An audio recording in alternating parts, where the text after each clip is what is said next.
Yeah. Boogie like Benson, I'm a who that. I'm a who that. Long as I'm living, I'm a who that. Lose or winning, I'm a who that. Sports Coma, yeah, this is where we do that. Where we do that, where we do that, where we do that, where we do that, where we do that. Boogie like Benson, I'm a who that. I'm a who that. Sports Coma, this is where we do that. Where we do that. Welcome, welcome, welcome. Somebody please better help. Running this thing like elf. I thank God every day I'm not a felt. Go to YouTube Live with Big Q and the guys. If you ain't ride or die, the bandwagon get flipped. Been marching in, that was way for the ring. I was yelling out your shame for the championship. Bucking on town, duck down. Falcons, pluck, get shut down. Panthers ain't much touchdown. The vision really belong to us now. So much hate on the Saints, you could probably tell. Ever since Bounty Gate hit the NFL, when things seem fishy and you probably smell the crooked referees on Roger Goodell. Yeah, fucking like this and I'm a who that. Every day I'm living, I'm a who that. Lose or winning, I'm a who that. It's the Sports Coma, this is where we do that. Where we do that, where we do that, where we do that, where we do that, where we do that. Boogie like this and I'm a who that. It's the Sports Coma, this is where we do that. You're listening to the Sports Coma with Big Q and the guys on the PRO Media Network.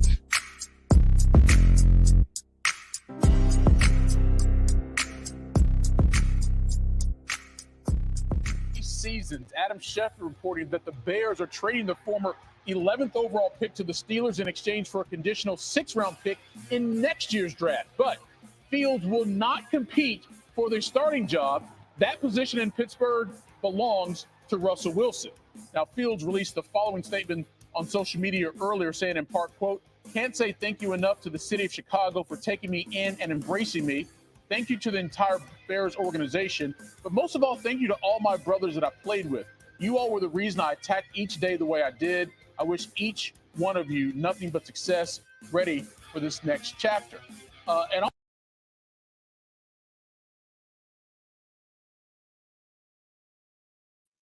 right, shout out to the fam. I appreciate y'all being this episode of the Coma, man. Welcome, welcome, welcome. Like I've been saying for some time now, welcome, welcome, welcome. You're now rocking with the Sports Coma with Big Q and the guys, where we have intense, entertaining, educating, and enlightening sport talk from your favorite sports fam. Much love to the fam. Appreciate y'all being in the stream. Please feel free to hit the like button, hit the subscribe button, and feel free to share the show on your social media feed, late stream. We up in this thing. Shout out to the fam, man. Y'all hit the like button for me.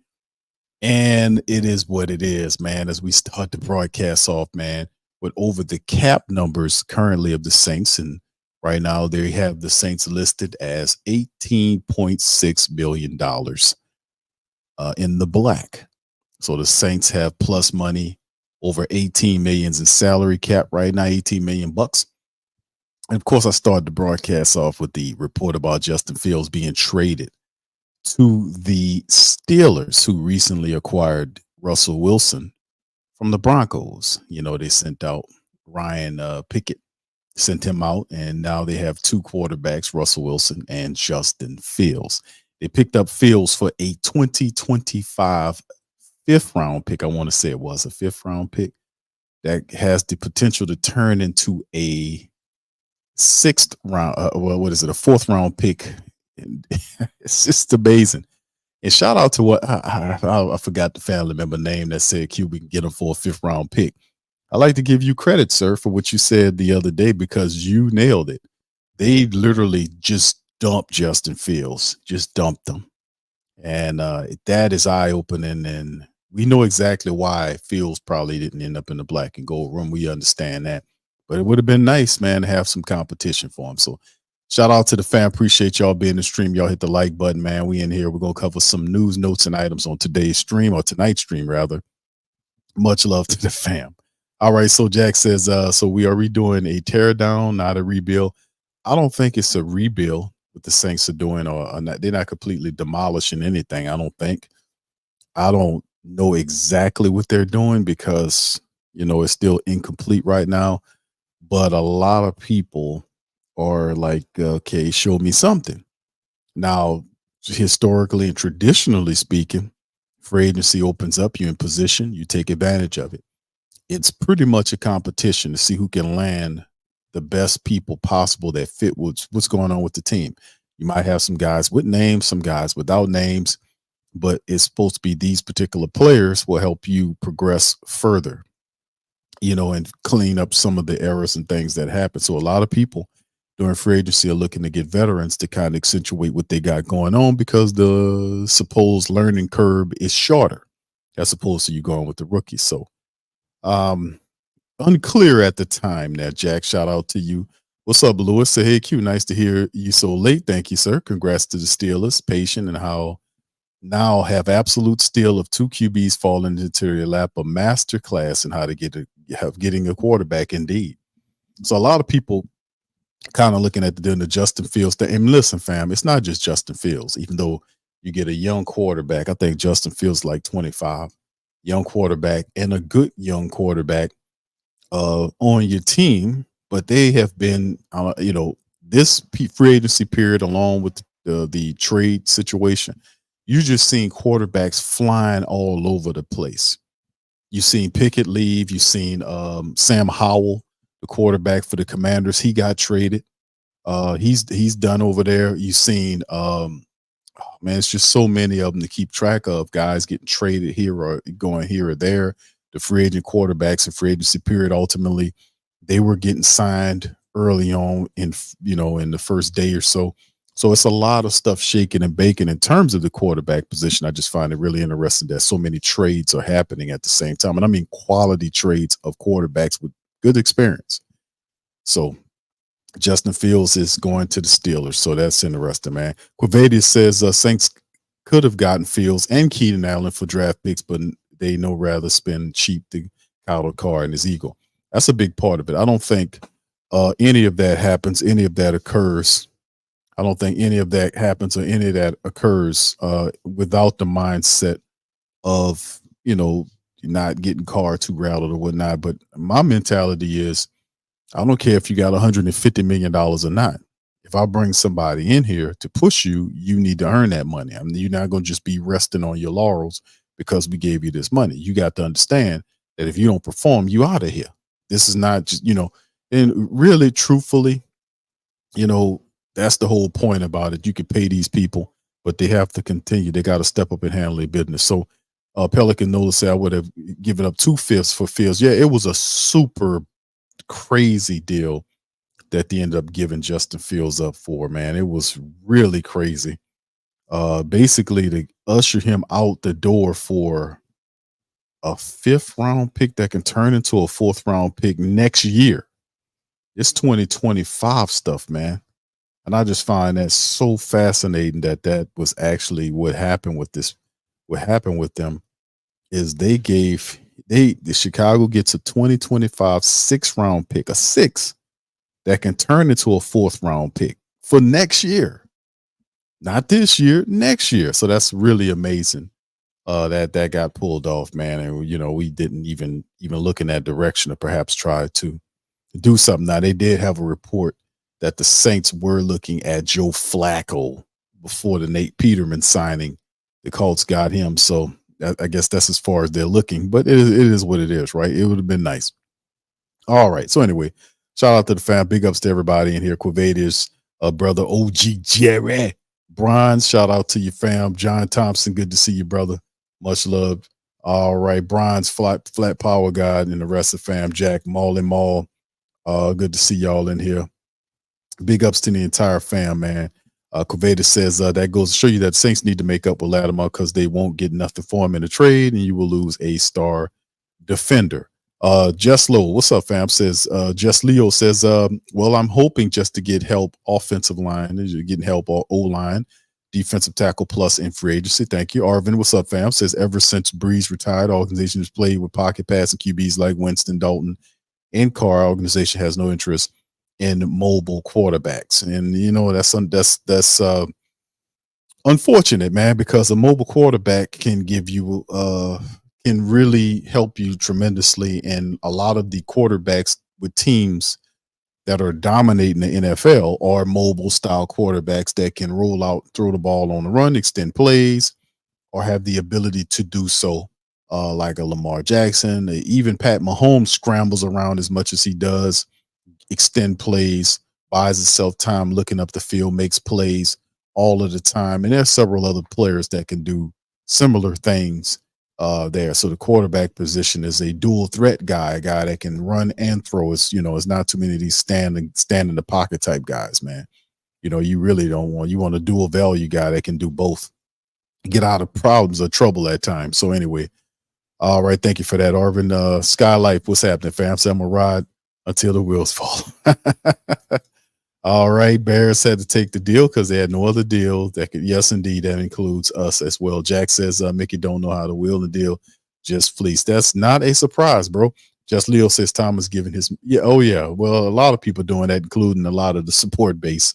So anyway, currently, this is what the cap look like for the Saints, 18.6 plus mil right now currently. And one of the biggest stories right now is the Chase Young story that's still developing. We'll see what happens with that. He, according to Nick Underhill, tweeted that he had kind of rescheduled his visit and to meet here. He's supposed to come here, what was it, Friday, I think it was, and meet with the Saints on Wednesday. It was rescheduled, and ultimately they're supposed to be meeting with him.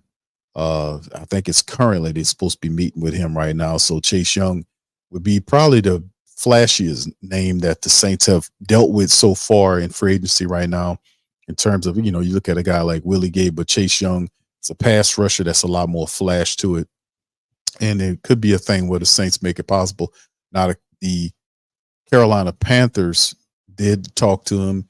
Whatever, it didn't work because as soon as he left, they signed 2 defensive ends, not 1, but 2 potential pass rushers, and DJ Wonnum, and then the other one was, I think it was Kalavion Chasen, who they added to their squad. So these other teams, their rivals, are doing their due diligence. They're adding people to their staffs, and they're serious about doing some stuff. All right, shout out to you, Hemisphere. Big ups to you, fam. Appreciate you. Irvin says our organization wants to be sure Carr has no pressure from another QB, and they want to make sure the family base doesn't chant for a backup to start. They can't control that because if he stinks, they're going to start doing it anyway.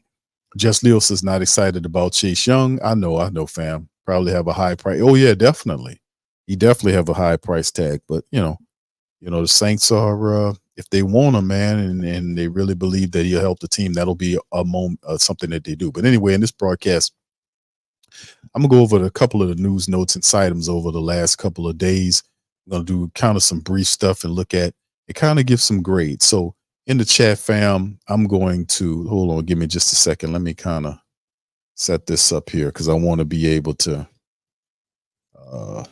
situate this where I can be able to make sure you guys kind of do the poll thing. So give me a second. Let me set up the poll.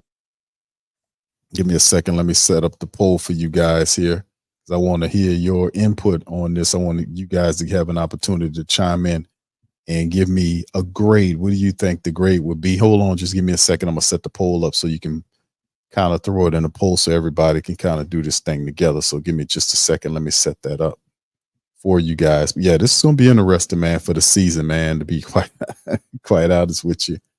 All right. Hold on, fam. Let me get this whole thing set up here. All right, let's see. All right, give me just, let's see.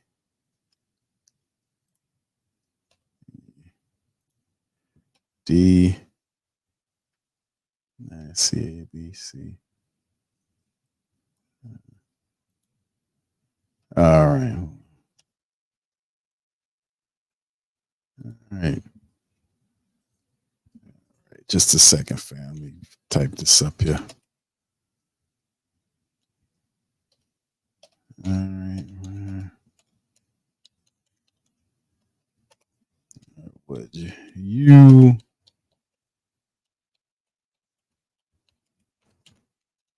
Saints thus far? All right. Let me start the poll there. Okay, fam. There it is. Sorry about that. But I put it in there, and then you have an opportunity to chime in and let me know what kind of grades would you get the Saints up to this fall. So y'all feel free to do that. And then at the end of the broadcast, I'll then go to the poll and see what's going on. So everybody that's listening to the stream, please feel free to work that poll and tell me what kind of grade you give the Saints in free agency right now. So, all right, the poll is up, and I'll kind of refer to it after as we get ready to close the stream. So anyway, shout out to the fam. Good to see you, Kofi. Shout out to you. I'm simply just here, just ready to rebuild. I mean, look at the success we've had. I know he says we want to go far and all, but we've been going at it for years. I just want to get younger and get better, a better coach. Indeed, fam. And I mentioned this before right now, and it's obvious. I know sometimes when you win as much as we've won over the span of the time, it's very rare that you'll have a coach that'll be tenured as long as Peyton was with the Saints. I mean, you had Bill Belichick, you had Andy Reid with his squad at one point, and you have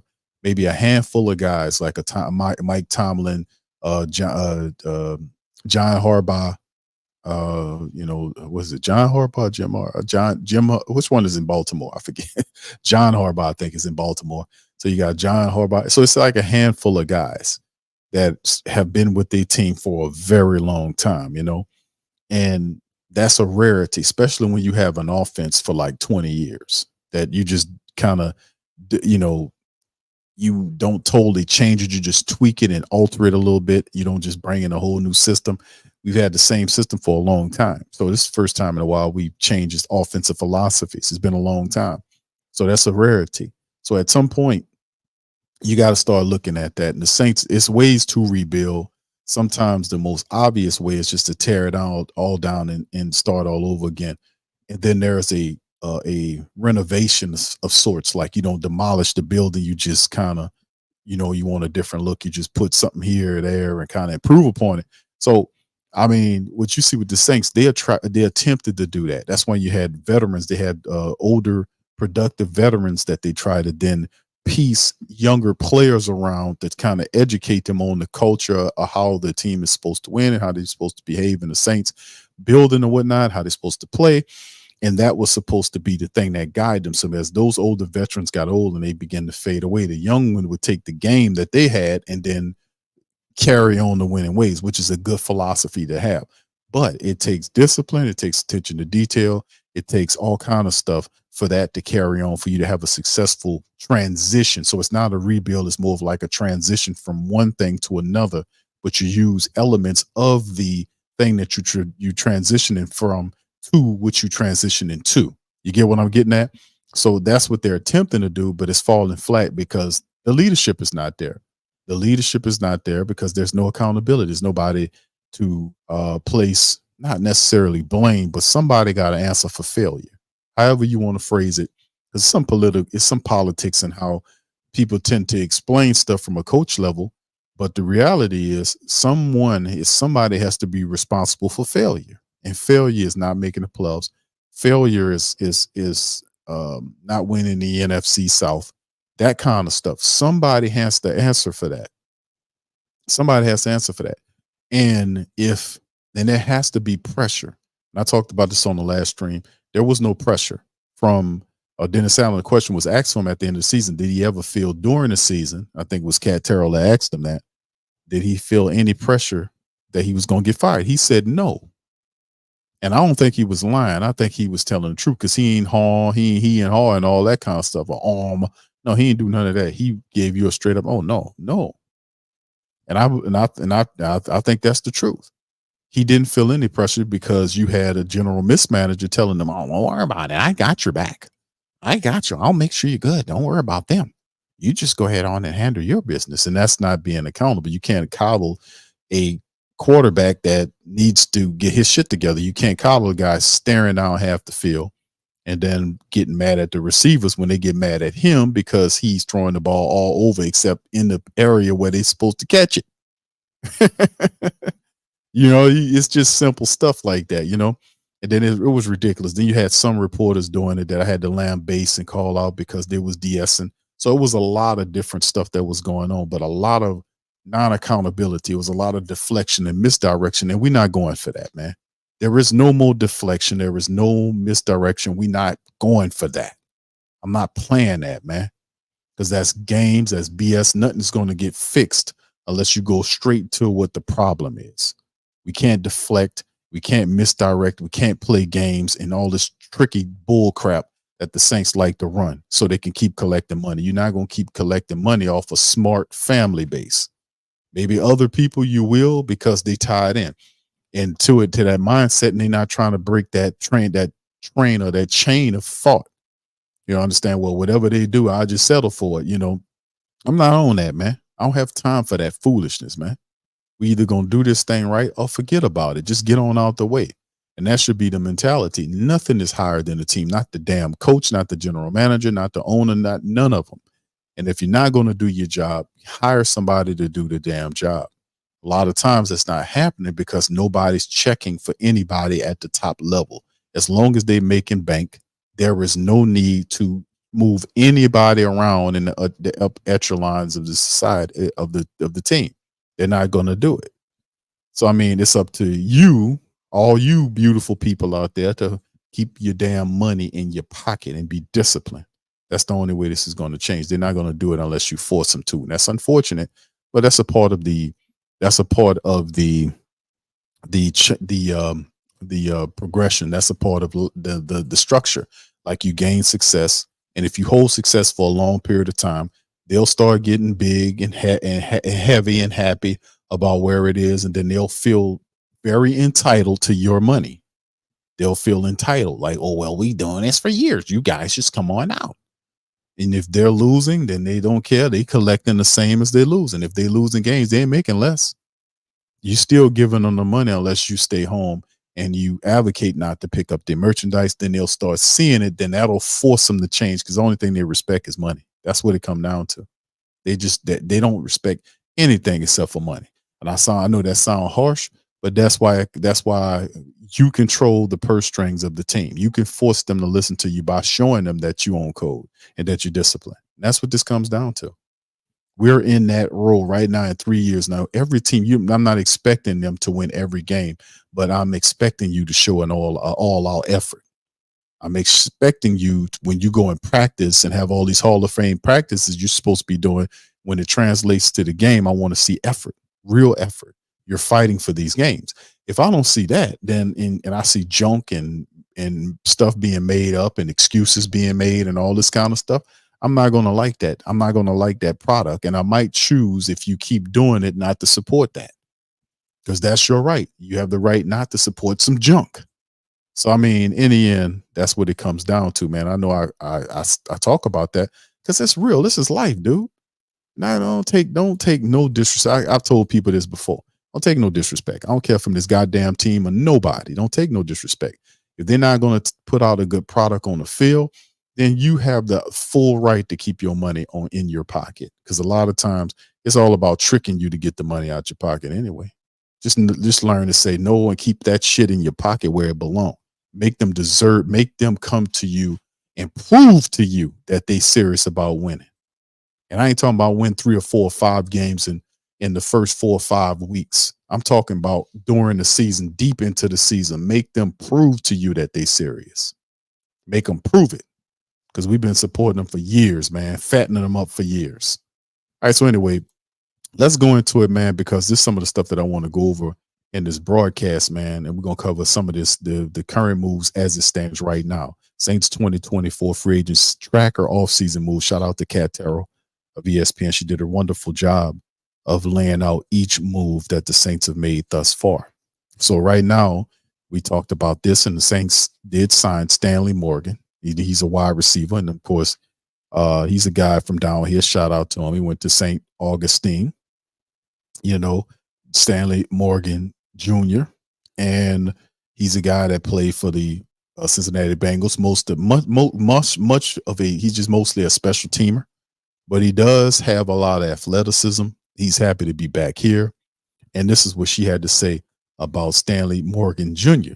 She said that the New Orleans Saints native who went to St. Aug returns home to help the Saints out in the special teams unit. Morgan will likely be a depth addition to the wide receiver room that just added Cedrick Wilson Jr. Stanley Morgan. I was saying, but Stanley Morgan Jr. I thought he was a junior. I won't say he was a junior, but it says Stanley Morgan, so I might be wrong on that. But all right, but the Saints will be adding a lot of wideouts over the next few months to compete for the spots at the camp. If it's a minimal deal, it's no risk to them to try to find missing pieces of special team units in a wide receiver room. So I watched some film on Stanley Morgan, right? And he's fast. Like I said, he's fast, mostly a special teamer. There's a lot of film on him in college of him doing things in college, and he was pretty good in college. Now he's good size. You know, he has good size on him for a wide receiver. It's like 6 feet tall, I think. Stanley is about 6 feet tall, and he is about 205 pounds. So he got good size on him there. And he's a 4-year NFL veteran who originally signed undrafted free agent by the Bengals out of Nebraska. It's the Saints, New Orleans native. In 21, he played 17 regular season games. 1 star, led the AFC champion Bengals in both snaps, 312 and 11 tackles on special teams. So there you go. He returned 2 kickoffs for 22 yards while catching 2 passes for 11 yards and carrying once for 3 yards in 2022. So it's like a player that you can, not exactly like Lynn Bowden Jr., but he does have that athletic gift where you can use him in different spots, like we used Lynn Bowden Jr. last year, but a lot more special team savvy. So he in 2023 was elevated from the practice squad for 3 contests to contribute to the Bengals special team units. Morgan played in 4 postseason contests, recorded 1 coverage stop in the 2022 playoffs. And of course, he has a very lengthy collegiate situation as well. 6 feet 205, adding depth to the Saints wide receiver room. So currently, you know, prior to these 2 signings of wide receivers, pretty much the Saints had just 3 guys under contract. They tendered Rashid Shaheed, and then of course they already had A.T. Perry and Chris Olave, which made 3. Now the Saints added this brother, and of course we talked that we're going to talk about the next one they added, which was Cedrick Wilson Jr. He's a veteran, 6-year veteran that played with the Cowboys and Dolphins, 101 catches for 1,269 yards with 11 touchdowns on the season. Now he's about 5'10", according to this. I thought he was taller than that. They say 5'10". Yeah, that's wrong. He's 6'2", really, about 6'2", 6'3", to be honest with you. Almost 200 pounds. They're saying he might be heavier than that. And a 6-year NFL veteran who originally was selected in the 6th round, 208th out of 2019. So he was out of Boise State by the Cowboys in 6 seasons with the Cowboys and the Dolphins. Wilson played 68 regular season games with 7 starts and a career totals of 101 catches, over 1,200 yards, 11 touchdowns, and he completed 5 of 5 passes as well. So he had that little aspect to his game. And of course, he had 1 touchdown and brought back 35 punts for 196 yards as a returner. And in 3 postseason contests for the Cowboys, in 21 in the Dolphins, 22-23, Wilson has caught 9 passes for 113 yards, returned 2 punts for 53, including a 50-yard run back.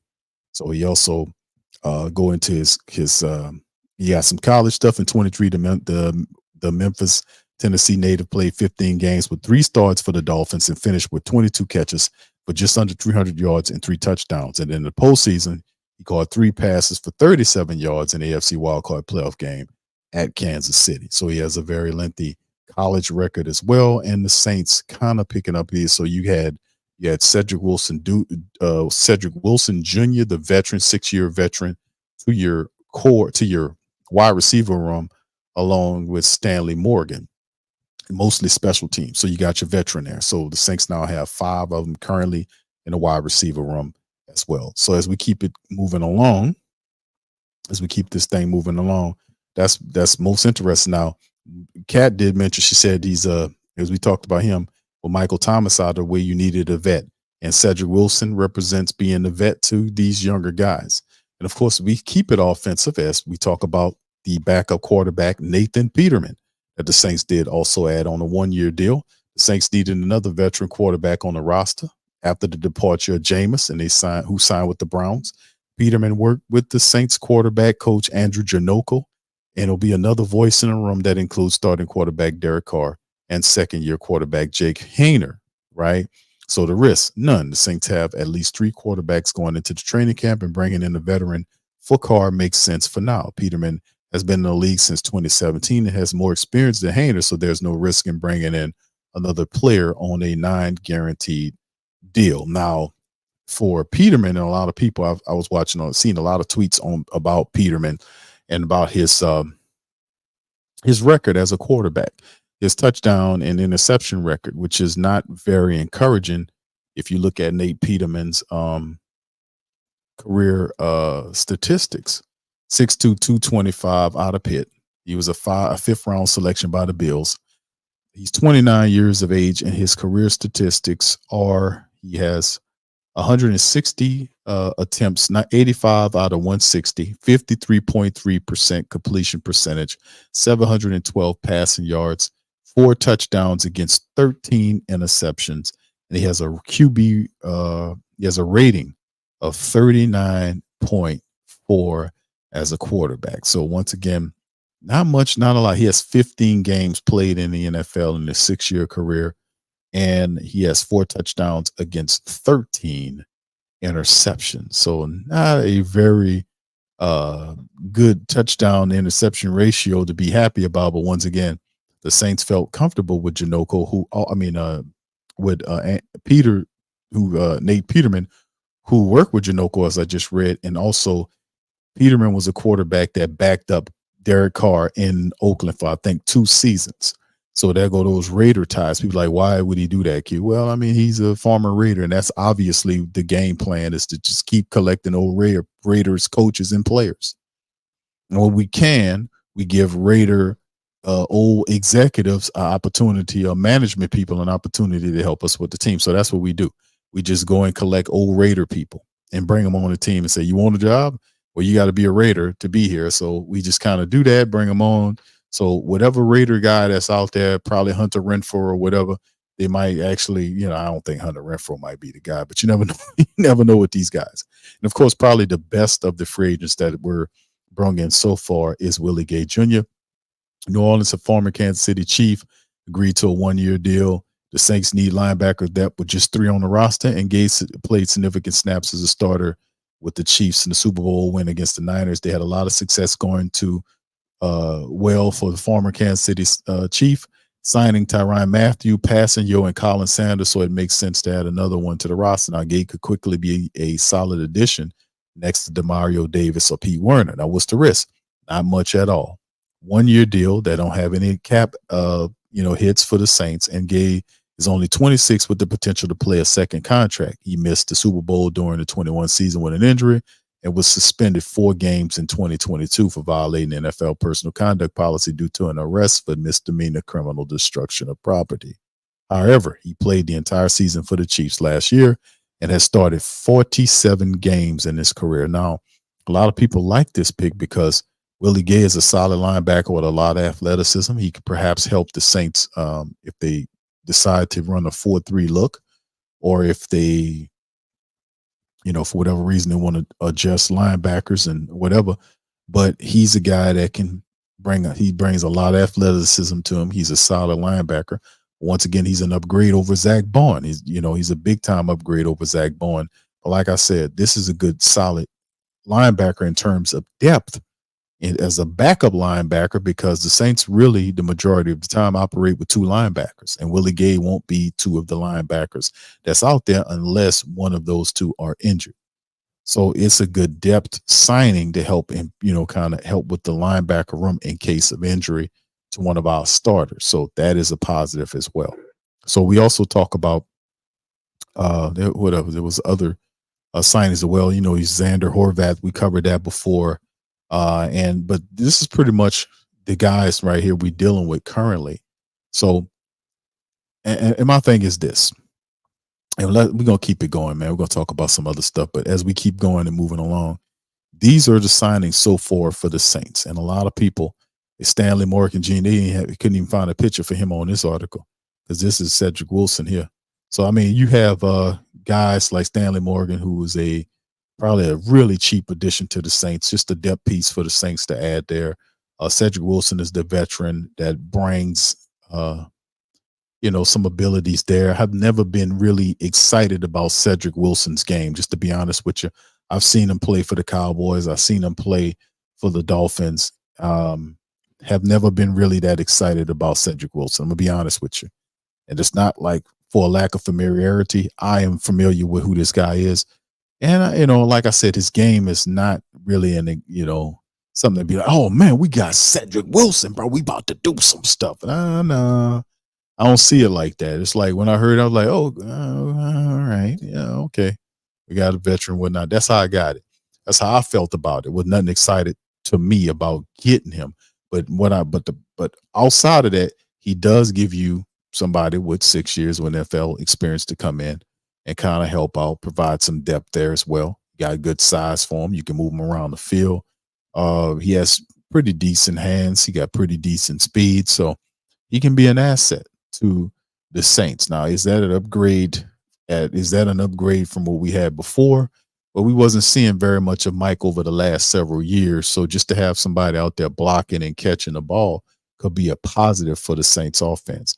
And of course, like I said, this could be a positive for A.T. Perry, because if A.T. Perry want to take that next step, he might get an opportunity here, to kind of, because really that'll be knocking on his minutes. If you got Chris Olave and Rashid Shaheed and you bring Cedrick Wilson Jr. here, you'd be right now currently looking at those guys, and depending on what the Saints do in the draft or whatever, but still in all, you could be looking at these guys being your top 3 wide receivers versus A.T. Perry might get an opportunity. If he prepares correctly with his size and his ability, he might be able to kind of see if he can give him a run for his money, so to speak. You know what I mean?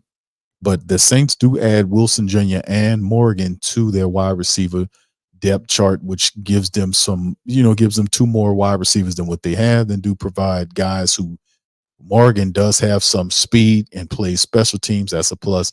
And Cedrick Wilson's a veteran that's seen some different systems that can come in and help what needs to be done. So, like I said, not exciting names. One guy is not very well known outside of here, with all this kind of stuff. And Cedrick Wilson's just, and then Nate Peterman is the ultimate, okay. Why that guy? Not, rated connections, that kind of stuff. So like I said, right now, if I had, and Willie Gay Jr. is probably my favorite of the moves.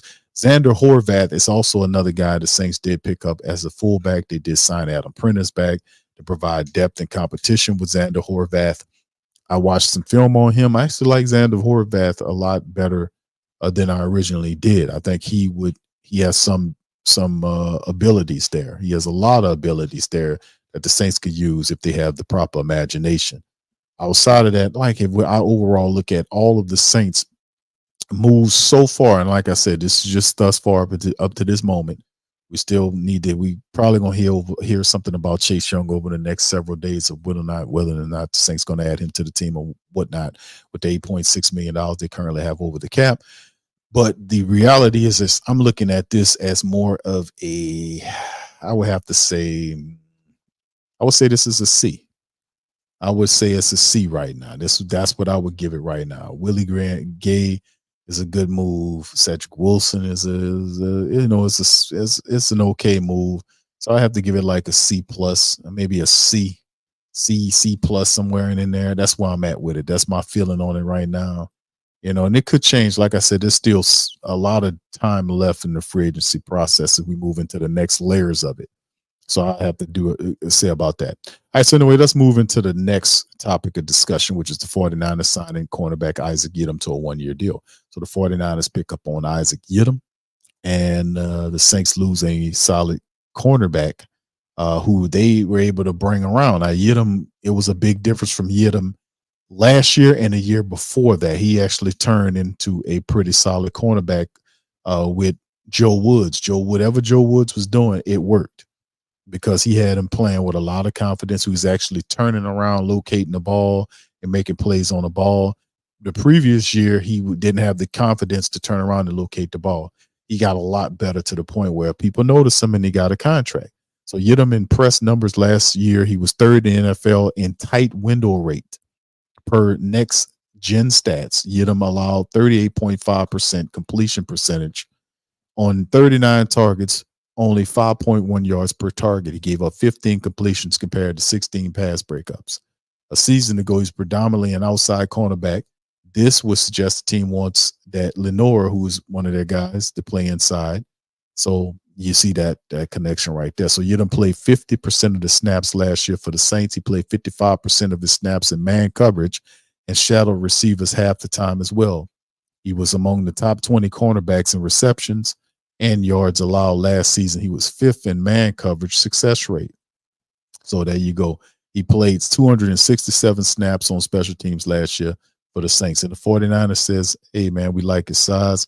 We like where this guy is headed. Let's go ahead on and give him a 1-year deal. So Yiadom as he heads on over to the 49ers. How about that? Also, a little restructuring this happened prior to the cap situation we seen was that offensive tackle James Hurst agreed to rework his contract as well. He agreed to rework the contract. A new deal lowered his salary from $3 to $1.2 million with $1.5 million roster bonus. The move also lowered his cap hit from $6.5 to just under $3 million, giving the Saints more breathing room. And as you said, as you know, they're over 18. They're 18.6 plus. And he signed with the Saints back in May 2020. And then March 21, he signed a 3-year contract extension during his 4 years. Hurst has proved how valuable his versatility is, playing at the left tackle, right tackle in a total of 60 games with 51 starts. So there you go with Hurst. And ultimately, like I said, Hurst has been a solid offensive lineman for the Saints for some time now. But the reality is Hurst is wearing down. You can see that he is not quite the same offensive lineman he used to be, and you need to find some help, not only at the left tackle position, but at the left guard as well. And people talk about Nick Seldaveri. We don't know what that is. We don't know what Nick Seldaveri is going to do. He was hurt last year. I know he was pretty decent of an offensive lineman in college, but we still, you can't totally always count on that. You still got to have some depth right there and some competition there. So Hurst, and then, of course, you got Trevor Penning, who's still, what do we do with Trevor Penning? That's also something that needs to be found out for the Saints. So perhaps they have a plan in their head for a while, currently are, and it's like I said, still time left. Why are we not looking at offensive line depth pieces right now, as opposed to trying to find wide receivers, lesser known wide receiver folk, So anyway, that's a question I like, okay, well, we'll see what the plan is as we keep it moving and shaking. So you never know with these people. Well, I'll tell you one thing. You know what I mean? Anyway, let's keep it going, fam. Let's move into this national view of the New Orleans Saints offseason news. And this came from Bob. He wrote this in mid-February. So shout out to Bob Rose. And this is what he talked about with the Saints heading into this time of the year. As the Saints have their 14th selection and missing the playoffs for the 3rd consecutive year, what do the Saints, and these are some of the, just to remind the family members of some of the needs. And this is what he listed. Edge, wide receiver, offensive tackle, cornerback, and defensive tackle. The Saints have veterans at many key positions, but even former top picks or value free agents could see rookies in the rearview mirror pushing them for playing time. The team also decided whether to move on from Michael Thomas, in which they did, and signed through next season, but has played in just a total of 20 games since 2022. So Michael Thomas is gone. Jameis Winston is gone currently, since, this was wrote mid-February.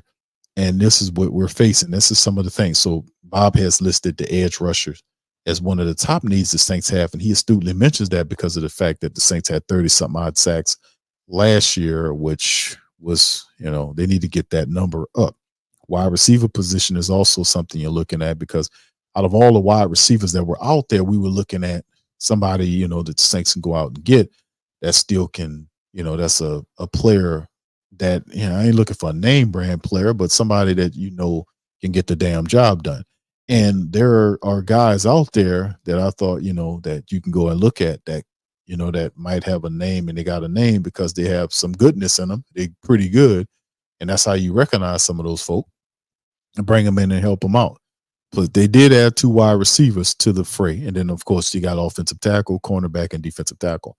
My list doesn't quite shake out that way, even though edge rusher is important, and you can see the Saints chasing Chase Young right now, if that's the thing, looking and talking to him about whatever they need to talk to him about getting him in here to get the sacks up. But really, like I said before, and I'll say again, when you have a new offensive coordinator coming in here, and you're several days into free agency, you're about to switch into the second levels of free agency now, you have to figure out a way to try to be able to improve your offensive line. We can't just lock in and say, well, we're going to draft them. You know what I'm saying? It's supposed to be a happy mixture of both. So I like a lot of really good offensive linemen. Tackles and guards have come off the board. in the first several days of free agency. Smith, the former Cowboy, he got signed to the Jets. You had the guy from Cincinnati who was a free agent. He was signed to somebody. So you got a lot of offensive tackle that's just leaving. And we have not sniffed or even said or talked to any offensive lineman, to my knowledge. There's nothing on that. It's everybody else, no offensive lineman. So they got to have a plan there, especially when you bring in a new offensive coordinator. You got a whole new system. That means that you're going to have offensive linemen to be able to be mobile enough to run that system. Currently speaking, do you really have that? Do you have that? In my estimation, I don't think you have that. But they're looking everywhere else right now. They opened up free agency talking to Avonte Maddox. Then they got Willie Gay as a third linebacker. It's pretty much what Willie Gay is. He's the third linebacker. He's a backup linebacker because they only play 2. They start 2. They very rarely run the 4-3 system. So that doesn't mean they'll run it more, perhaps, but not more than the base system they've been using for the last several years. And then, like I'm saying, there's different moves in the backup quarterback. That could have been something that could have, it could have been a trade or something. I don't know. But in the end, what I'm saying is to me, edge rusher is important. These other positions are important, but your offensive line, you need help. You don't have a blindside tackle in your quarter. You don't have a blindside tackle currently. Your left guard is getting old to the point where his name is his brand. You got to put him in a hearse to get him on out of here sooner or later because he's breaking down. You got a guy, inexperienced offensive lineman as backups currently.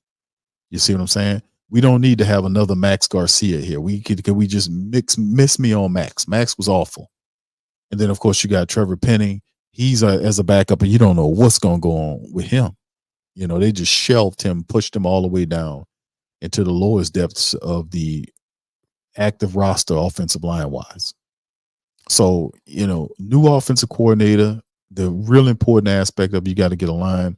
And I really don't think that they currently are equipped with that line. So their philosophy, it appears to be to attack the draft, or you're waiting to get lesser known offensive linemen in here to kind of help you out. So we're going to see what's going on. But currently right now, like I said, that's why I gave them like a C, a C grade. Because you're doing something. You can't see the Q, they're not doing nothing.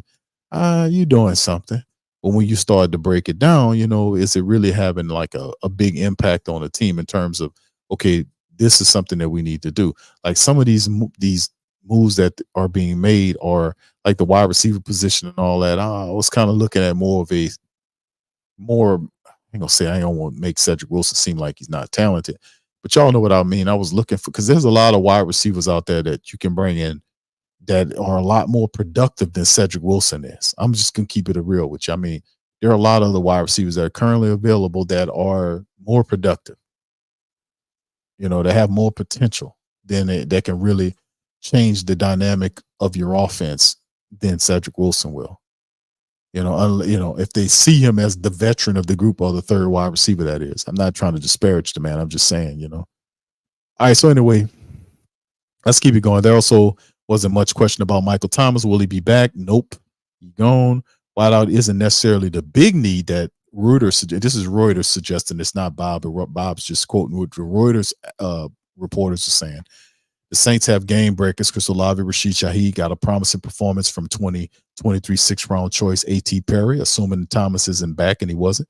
Anyone who's watched the Saints over the last 2 seasons would realize that cornerback is not a need. Yes, the Saints were a bit vulnerable in the slot, but this is a strong position on the team. Even if Lattimore was surprisingly traded, highly unlikely, the Saints would still have Paulson Adebo, Alante Taylor, and even Isaac Yiadom, if he resigned, which he didn't. We just covered that he went to the Niners. So a slot specialist is possible, which would explain why the Saints were having conversation with Avonte Maddox. So, but low on the list of priorities for a defense that ranked near the top of the NFL in pass defense and interceptions despite the lack of pass rush. So Bob keeping it trail. Defensive tackle was another curious listing. Brian Bresee, first-round choice last season, showed the potential of a first-rounder. All-Pro, yeah, he's talking about him. Nate Shepard, Colin Saunders, and Malcolm Roach formed a solid, if not spectacular, rotation. Roach is unrestricted, which does send the Saints out if he's not resigned, which he wasn't. He ended up going to Sean Payton and Denver for 2 years at $8 million. So Roach is the guy, so the Saints can either go to the free agency and find a defensive tackle and bring him here, a veteran defensive tackle, or they can pick up one late in the draft or find someone during the draft. You see, Saints had just 34 sacks last season. That's the fourth fewest in the NFL. The defense contributed only to 16 sacks and just 25 of the team's 70 tackles for loss. This was a breakout season for Carl Granderson with 8.5, 14 tackles for a loss. A dynamic disruptive presence and definitely needed up front. End is the bigger need, but the Saints would also add a dynamic interior rusher if the difference maker at end isn't available. Now, like we talked about it, in some cases, and if you have a guy or a team that's desperate enough, they'll add extra pieces. Are the Saints desperate enough to keep going after defensive ends in the draft? I don't know. I don't think so. Like when you look at Peyton Turner and Isaiah Foskey, that was a first rounder and a second rounder, not in the same year, of course, but several years apart. But if the Saints are looking at Chase Young, that shows you that they feel like, hey, man, we need to get something going right here. And Chase Young is not going to be cheap. He's not going to be cheap. But if the Saints feel like that, then they'll make Chase Young. Me personally, when I first seen the Chase Young thing, I was like, okay, what's this all about? Well, we know they want it, but kind of desperation to make them do different things. Like you think about Cam and where Cam is positioned, how would he fit into that? Sooner or later, they'll try to, they'll slide Cam inside. They'll do whatever they feel that they got to do, even if Cam don't have as many reps as he did in the past. If you pay Chase Young big money, he's going to start. Carl Granderson got big money, so that definitely kind of pushes Cam down. And even though Cam, he's going to collect, he's getting guaranteed paper, so they'll figure a way to kind of cap him on that deal. So this was a change because I didn't think they would do this. This is a bit of change for the Chase Young thing, for them going after him with all the resources, all the money they threw at everybody else.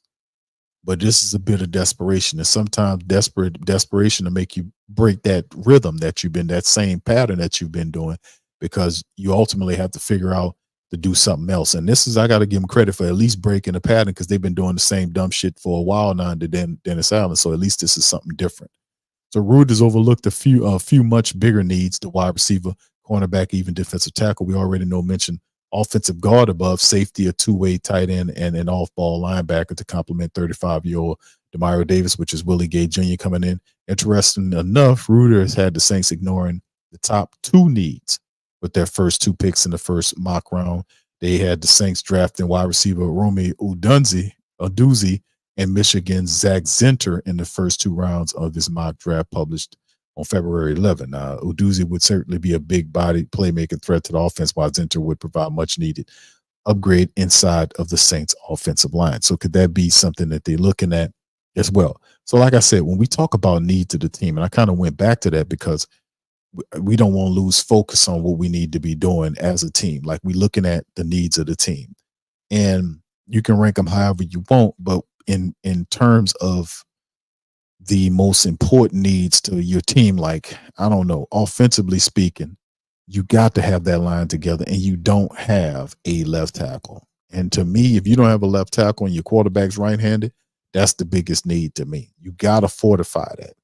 You got to find somebody to fill in that position. And for agency, a lot of the top offensive linemen that would fill that position are off the board. So what that's telling me, and I could be wrong here, is that the Saints might be looking at going to the draft to fill a couple of these positions. So if that is indeed the case, that would be interesting to have rookie offensive linemen protecting Derek Carr, who at times didn't want to seem to, run because he said he was hurt. So he don't want to get his ribs and all that kind of stuff. He don't be uncomfortable. All right, so anyway, like I said, man, let's keep it moving. Let's get into this discussion here as we continue to go. Let's delve into the NFC South, man. Let's kind of do a quick recap on what's going on in your NFC South family. We'll start with the dreaded, stinking, rotten Atlanta Falcons, right? We'll start with them first.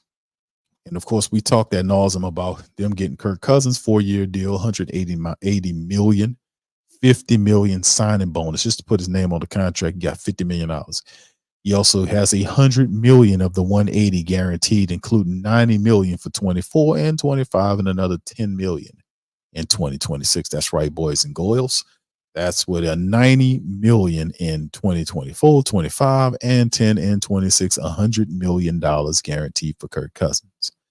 It's a lot of money to spend, but at the end of the day, was it a solid upgrade signing for the Atlanta Falcons? And it was. It gives them a veteran quarterback that is not a gunslinger, more cerebral than most, but is a guy that knows how to distribute the ball properly to talented players on the field. The Falcons realized they got several talented forces all around the offense. They got a solid offensive line.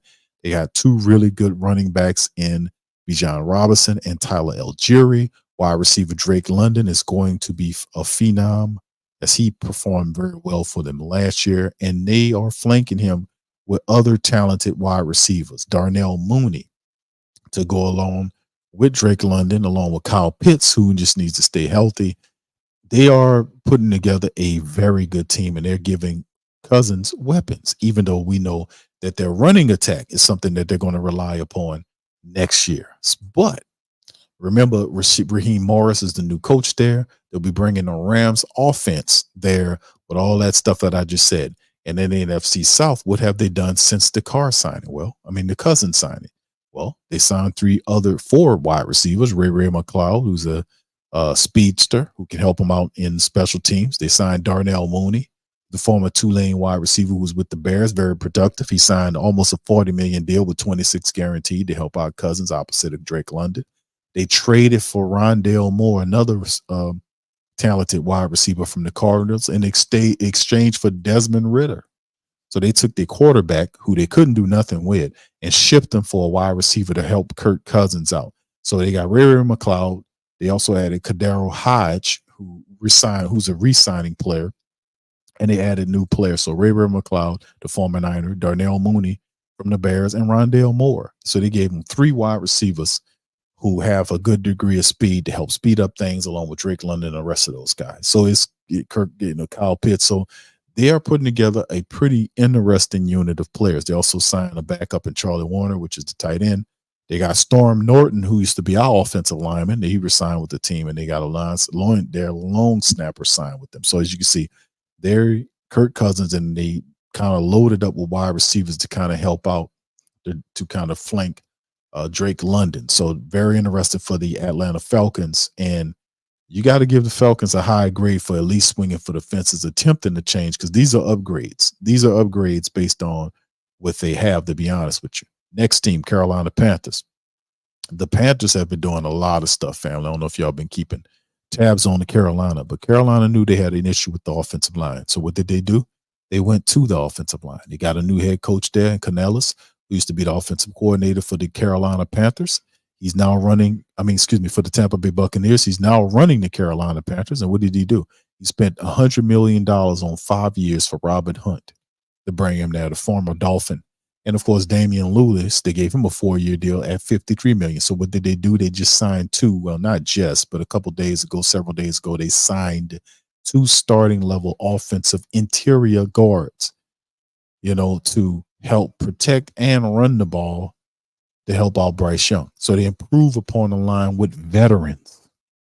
They also made a trade. They sent their 7th-round pick, $240, in exchange for Dante Jackson, and a 2024 6th-round pick for Deontay Johnson, who's super productive with the Steelers. This guy was a guy that has speed. He runs pretty good routes. He catches whatever you send to him.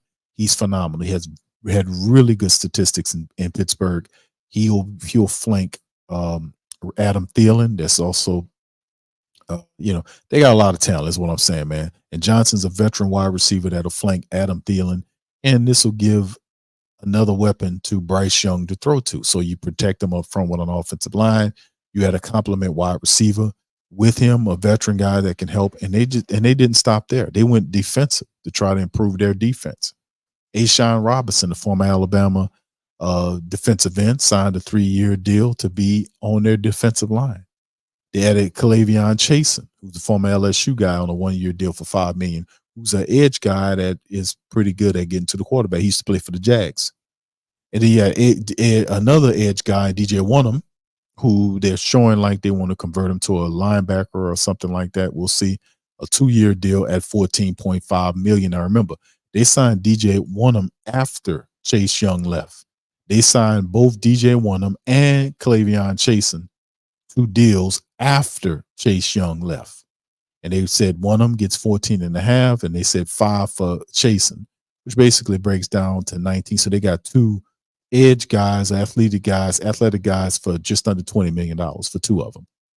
They didn't stop there. They signed Josie Jewell, who used to play for the Broncos on a 3-year deal, just over $22.75 million. So they got a linebacker there. Remember, they lost some people, Frankie Louisville, and they traded Brian Burns, so they do have those picks as well. And they just replace them with these guys. We'll see how it works. Dane Jackson signed a 2-year deal with them. Jordan Fuller is another veteran that signed. So they added Troy Hill, who re-signed with them. So at every level is what I'm saying. You can see them doing it. Now, offensively speaking, offensive line with Hunt and Lewis from the wide receiver position. This guy, Deontay Johnson, is going to be a starter. Then you go to the defense. They touch every level of the defense, from the defensive line to the linebackers to the secondary. Wonnum, Jewell, Jackson, Jordan Fuller, and of course they got the re-signed a long snapper there. And of course, like I said, these are solid signings for the team, because, and I give them a high grade. I ain't gonna tell you exactly what I'm gonna give them, but you look at what what they were suffering with last year, and then you look at the moves that they made right now. And they haven't put anything down. They hadn't played one game yet. But you do realize that it's a good collection of talent right now to accentuate what they had going on in the prior year. So you do your best to fill the needs that you feel like you need to be filling. And the Falcons did a good job. So did the Carolina Panthers. You can see the pattern is that they're addressing things that were horrible things for them last year. Reasons why they lost: the offensive line, wide receiver play, you might have had injuries or whatever. So they fortify these different positions. They bring in people. They spend money getting veterans at high levels, because they know that these veterans will turn out well for them, hopefully. A lot of them, that's why they spent this money, especially Carolina spent this money. They look at the Saints, you see Cedrick Wilson, Demario Davis, and, we ain't going to talk about the re-signing things, but you see Cedrick Wilson, Willie Gay, and then you've seen Morgan. They signed him as a special teams guy. Xander Horvath as a fullback to compete with Prentice. And then, it's just, it ain't shocking the bank. 2-year deal for Cedrick Wilson. It ain't really shocking the bank for me. It's not really doing it for me right now. And then, of course, we transitioned to Tampa Bay. Baker Mayfield re-signed a $300 million, a 3-year for $100 million contract. That's a lot. Includes $30 million guaranteed. This guy was making $4 million on 1 year last year and played himself into a 3-year, $100 million contract with $30 million fully guaranteed. Don't tell me about not keeping true to your vision and working hard to get yourself right. This guy was traded, twice?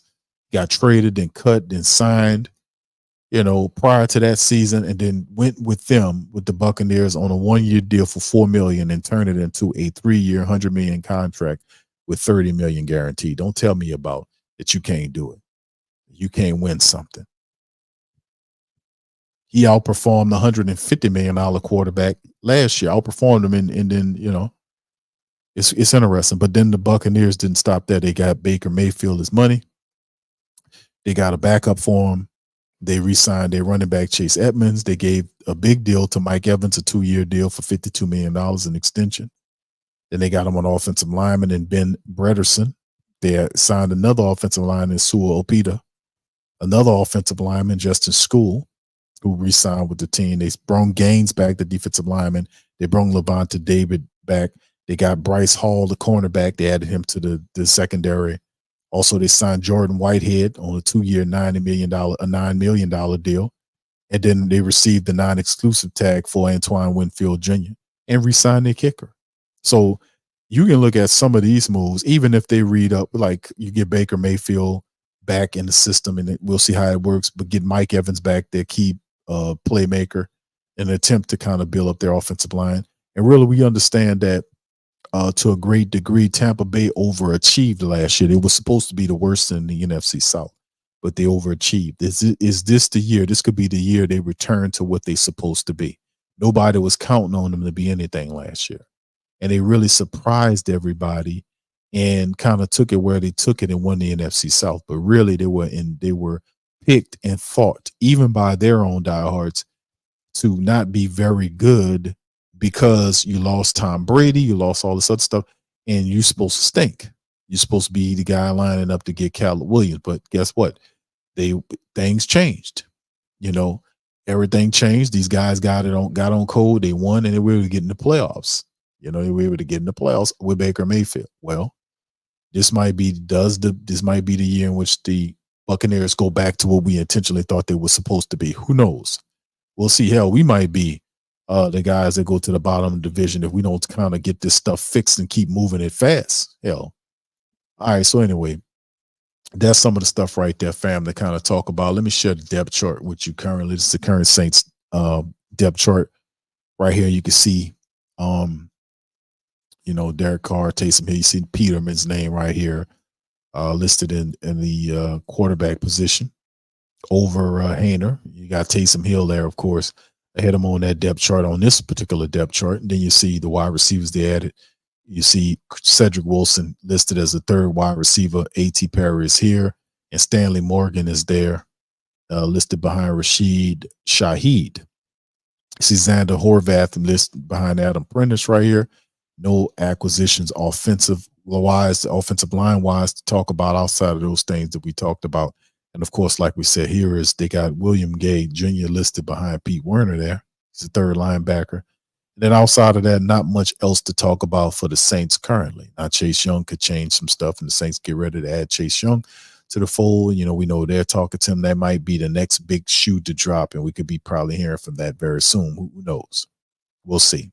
Perhaps, but we'll see. All right. So anyway, that's what I got for y'all tonight. Y'all feel free to kind of chime in. If y'all got any questions, throw them at them. I'll make sure I try to answer them to the best of my ability. Shout out to the fam. Y'all hit the like button for me. Feel free to share the show. And big ups to the fam. Thank y'all for being with me. Over 100 of us in the stream tonight, man. Late night Saint talking. How about that? Talking Saints after dark late. All right, Professor, how you doing, sir? Shout out to the Professor, man. Says check out Jordan Morgan, a left tackle from the Arizona Wildcats, as a draft prospect. Thank you, Professor. I shall do that, sir. Appreciate you for that suggestion. I most certainly will. What's up, Darrell? Shout out to you, man. Appreciate you for being in the stream. Much love. Mr. O says, wow, the Bears traded Fields for a sandwich on white bread, mustard, bologna. Yeah. And shout out, I forgot who it is, but one of the family members popped up here and said, Q, I would give a 5th round draft pick for Justin Fields. And I just want to say, I don't know if that brother's listening, but I got a question to ask you, brother. I want to know what's the lottery numbers so I can hurry up and hit this Powerball here. You just, let me. He said a 5th round. That man said a 5th rounder, man. He said a 5th round pick. He really said that. I won't give him credit, man. I'm going to give him credit. But give him credit and then ask him for the lottery numbers for the Powerball, because how the hell you know that? All right. that was something else. All right, anyway, let's keep it going. Any questions, fam, or comments, throw them in the chat, man. I'll try to spotlight you guys.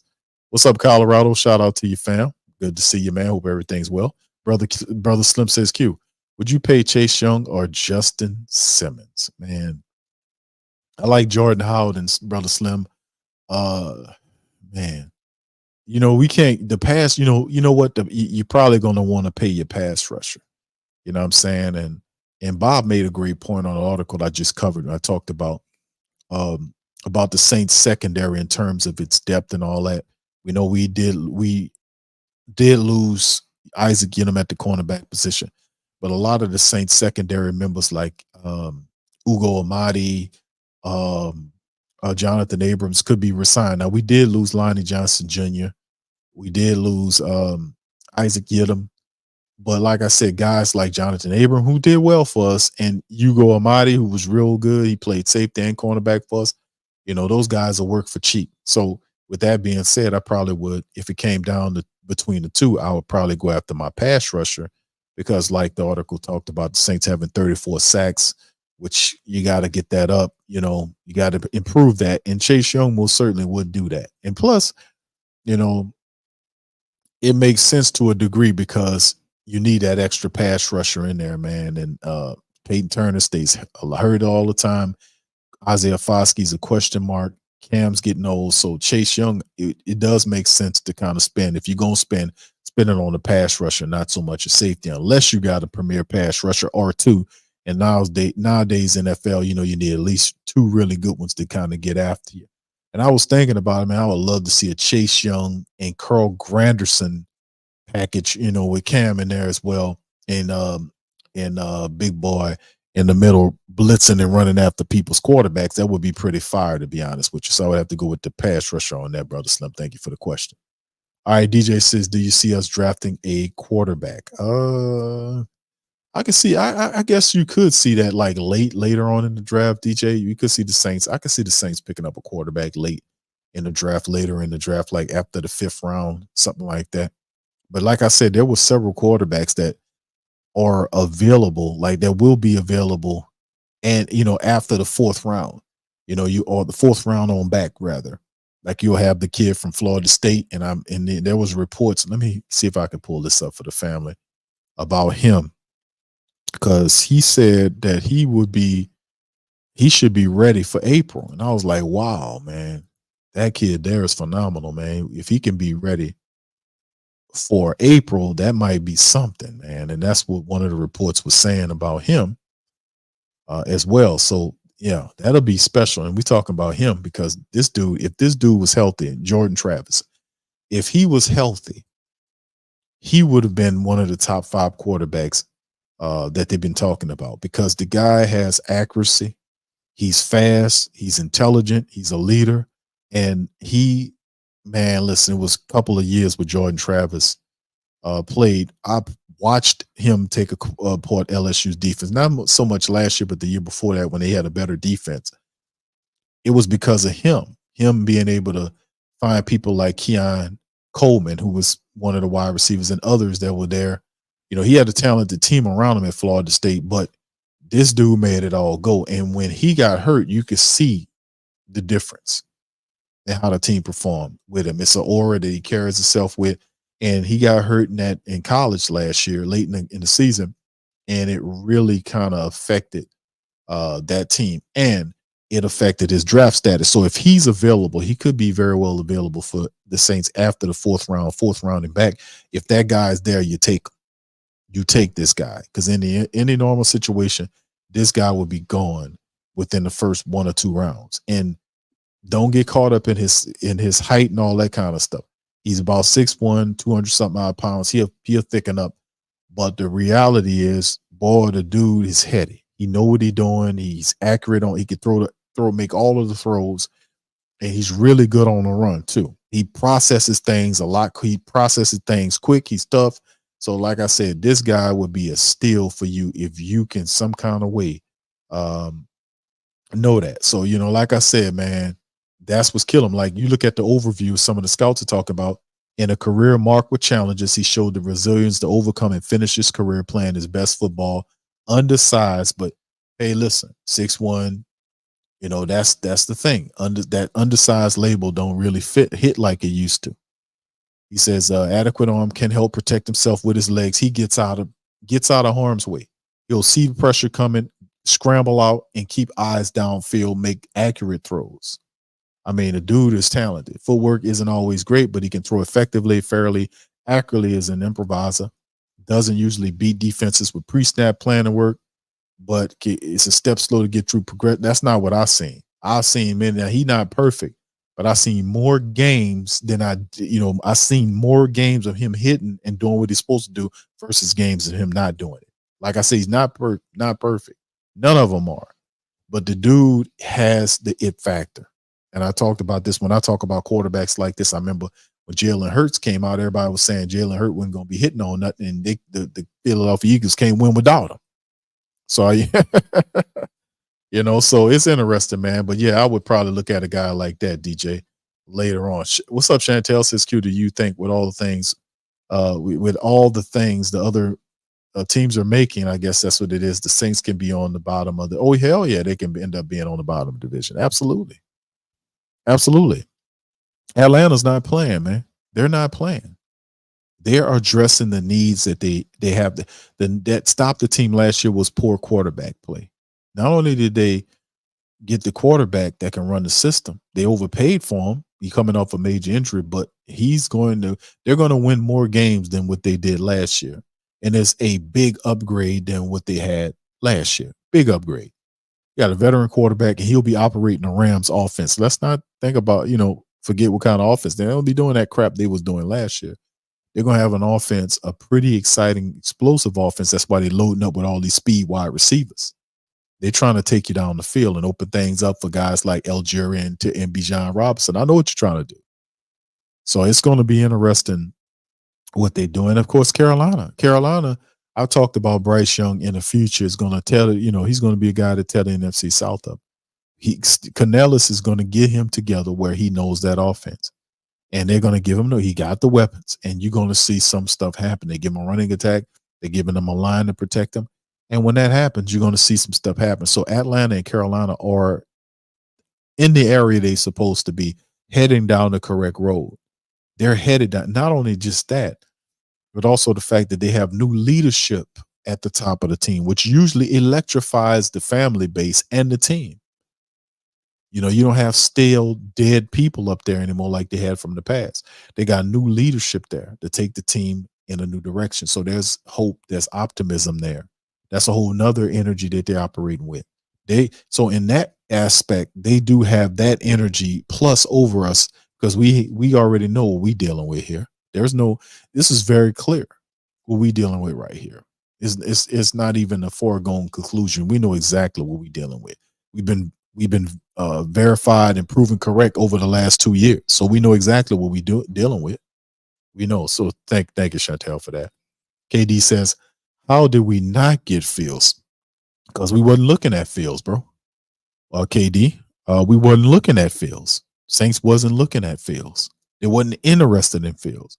And if you went and got Fields for a 4th-round draft pick, that means ultimately when Derek Carr starts to stink and stare down one side of the field, they'll have people calling for Fields to get on the field. And we can't have that. So what do? You get a Peterman who has no chance of usurping Derek Carr. Plus, he worked with him. He knows him from Raiderland. You see the pattern? When they signed that guy, I was like, what? Why would anybody reach to Nate Peterman? That's what everybody was saying. Why him? Because there were other quarterbacks. There were a bunch of other quarterbacks that you could sign or even trade it for. Why him? Then I researched and found out he was tied to the Raiders. He was Carr's backup for 2 years when he was with Oakland. Oh, Raider, whatever the hell he was. Raiders, Los Angeles, Oakland, what I don't care. When he was with the Raiders, that's what it was. And I was like, because it don't take much to know what time it is. If it's a Raider connection, it's a Raider connection, and that's what they're doing. And the guy don't understand. He can't process it that you don't take all that from over there, man. You wouldn't win anything with some of this stuff here. So, I mean, it is what it is, man. I ain't going to disparage it, but we'll see. I'm cool with it. I'm cool because I know it's gonna be fine. I know eventually, truth will shine, fam. Brother Bruce says, hello, my brother, New Orleans and the house, and Mickey Loomis should be drug tested. Shout out to you, brother Bruce. Thank you, man. Well, hold on, Bruce. Let me tell you something. You hold on now. What do you mean drug tested? I just drank orange juice and clam chowder. What the hell are you talking about? I run the New Orleans Saints. I'm a vice president of football operations. You're thinking about drug testing. I never took a drug in my life. All I ever did was took aspirin. And a strong aspirin. That's all. That's the strongest drug I ever had. So what the hell are you talking about? You Saints guys be going too far. Let me tell you something. No, Mickey, you chill out. All right.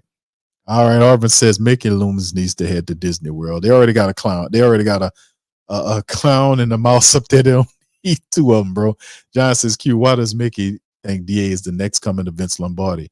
Does this mean that DA will get at least 2 more years? I don't think that's that, bro.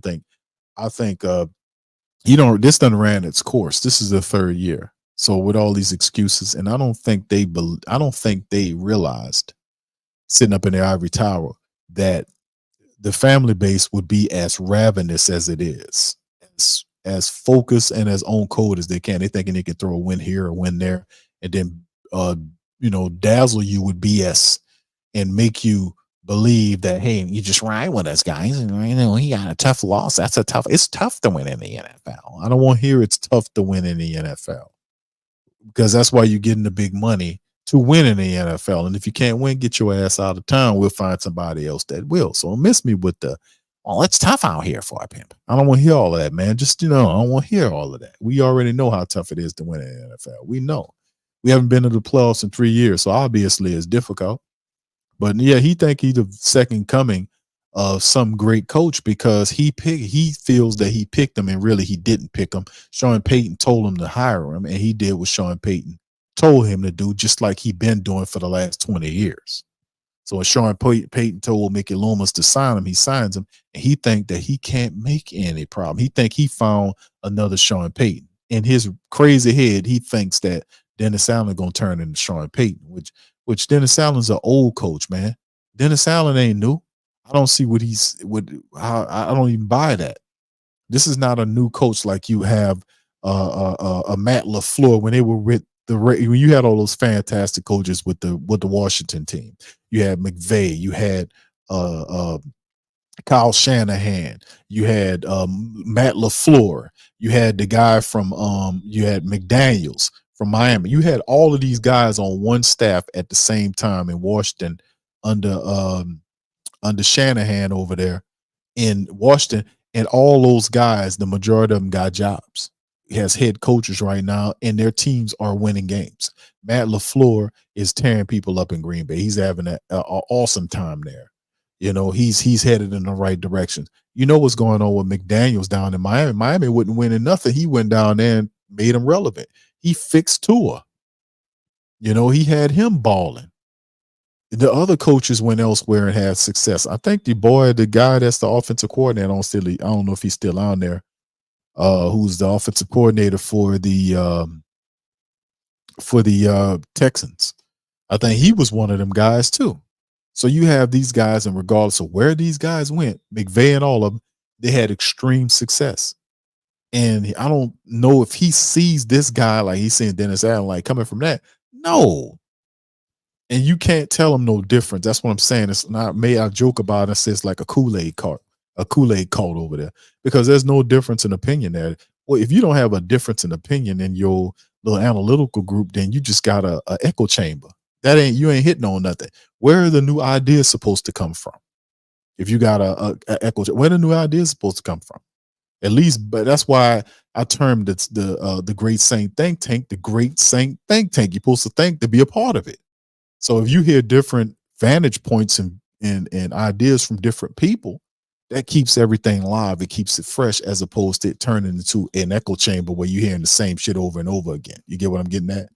It's always something behind something. Like when I think about something, the name is something, it's a reason behind it. It ain't just something that you just pulled out your backside and say, hey, that sounds cool, let's name it that.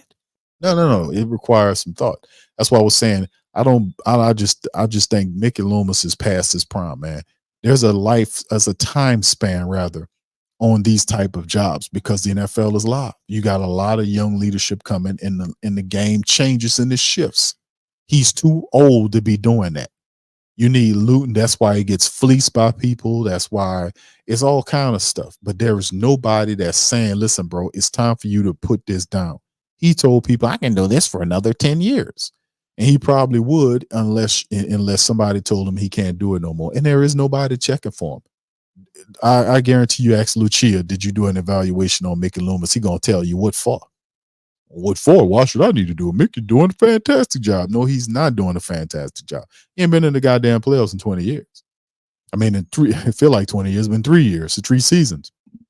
But the reality is, you feel like Mickey Loomis been doing stuff for us for 20 years. He's been a fantastic general, and he'll start listing stuff from the past, and he living off that rep. But like I always say, it's that Janet Jackson, what have you done for me lately? And they haven't done anything for you lately but collect money and don't give out and not make the playoffs for 3 years. So there is no checking for anybody. Gail is not checking the guys under. She's totally bought into whatever they're saying. That's why I told her that's foolish. She need to go out and get a special advisor that's not connected to the team, that knows football, that knows business, that can report back to her. A guy that's not, or a girl, a gal, whomever, that's not tied to the team. They're not a part of the culture of the team. They're an independent person to give her the real truth and not some flim flam, because they're giving a flim flam. They're telling her, well, like, we're doing good. The only reason why the season tickets drop is because people, they need money. It's tough out here. It's an election year. It wasn't an election year is coming up. People's keeping their monies. No, that's not what's going on, bro. They're keeping their money because your team stinks. Your coach is not a good coach. That's what's going on. But he's not going to say that. He's going to tell her the opposite.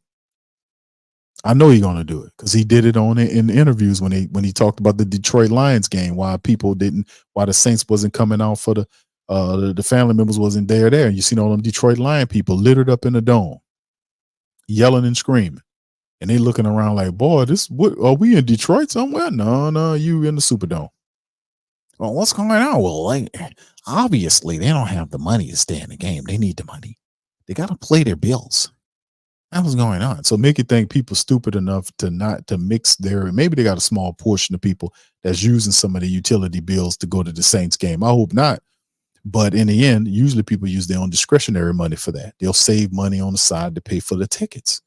So well, they need the money. They're doing bad right now. They're not as savvy as I'm good. I'm straight. I got it made. And people got to sell like tickets. I understand that. No, that's not what it is. But that's how he's telling her. It's some miscommunication. That's why I'm asking and saying that she needs her own people to make her own mark. But she's not going to do that. Not until they're forced to. They're not going to be proactive with none of this stuff. They're not. All right, Jack says, do you think Mickey is hyperventilating in the Aints paper? Nope, he's not hyperventilating. Not now. He was doing that at the end of the season. He only do that when he have to face you with some answers that he don't have. He don't have the answers, and they do their best to stay away from you. Because you're not swallowing the garbage. That's the thing. They thought in years past they used to be able to tell you something, and then the media would provide cover for them. This what happened. I used to blast them people for doing that, because you ain't helping nothing here. You're supposed to be reporting on the truth, not create narratives to protect the team. And those type of people act as double agents. Good enough is just a lot of people starting to call that out, so that behavior is not being is not encouraged anymore, because you'll be called out for that. Because people a lot, I ain't gonna say they're more smarter than what they were in the past, but what they're doing is they're recognizing the behavior patterns of what's going on. So you can't run those games no more. You get what I'm saying?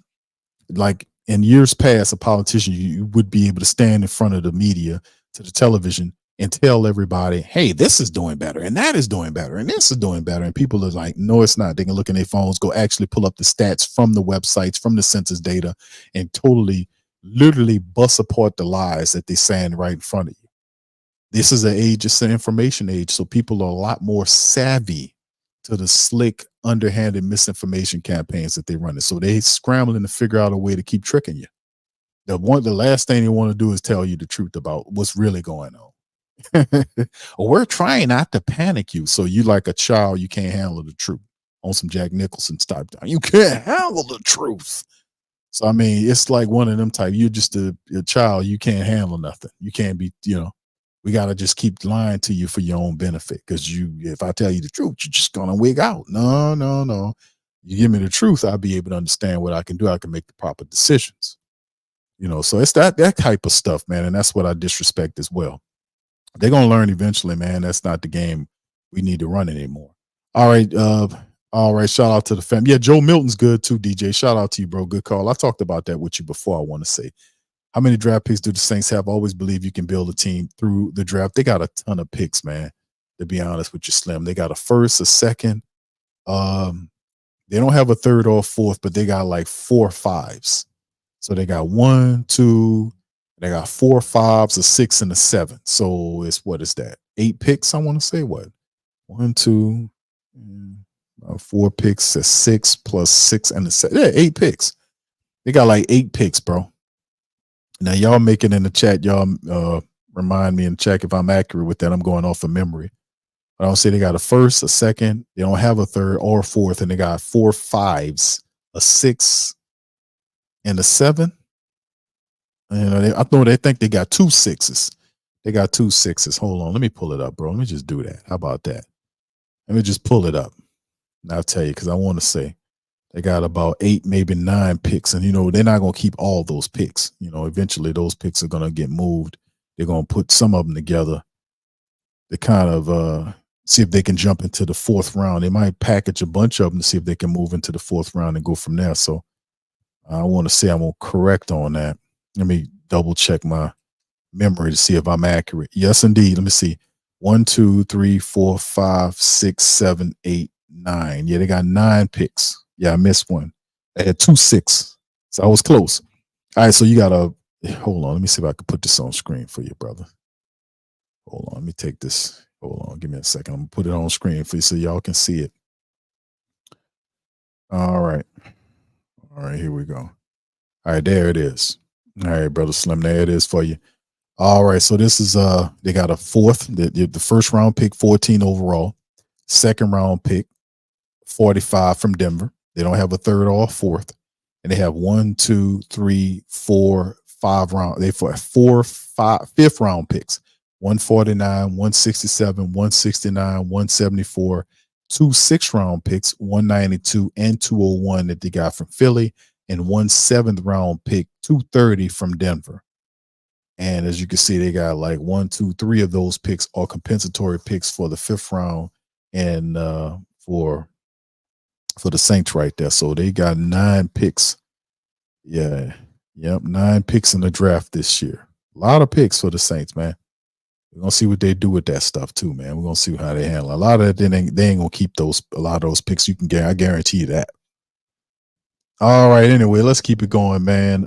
Hemisphere says, Q, I listen to Mickey, and one constant thing he repeats just about every year is how the cap needs to be straight. Oh, yeah. I think Mickey is genuine with his comment. I don't know, bro. Some things it is. I just don't believe him with some stuff because I don't think he's serious. I think a lot of stuff, a part of his game is to be political.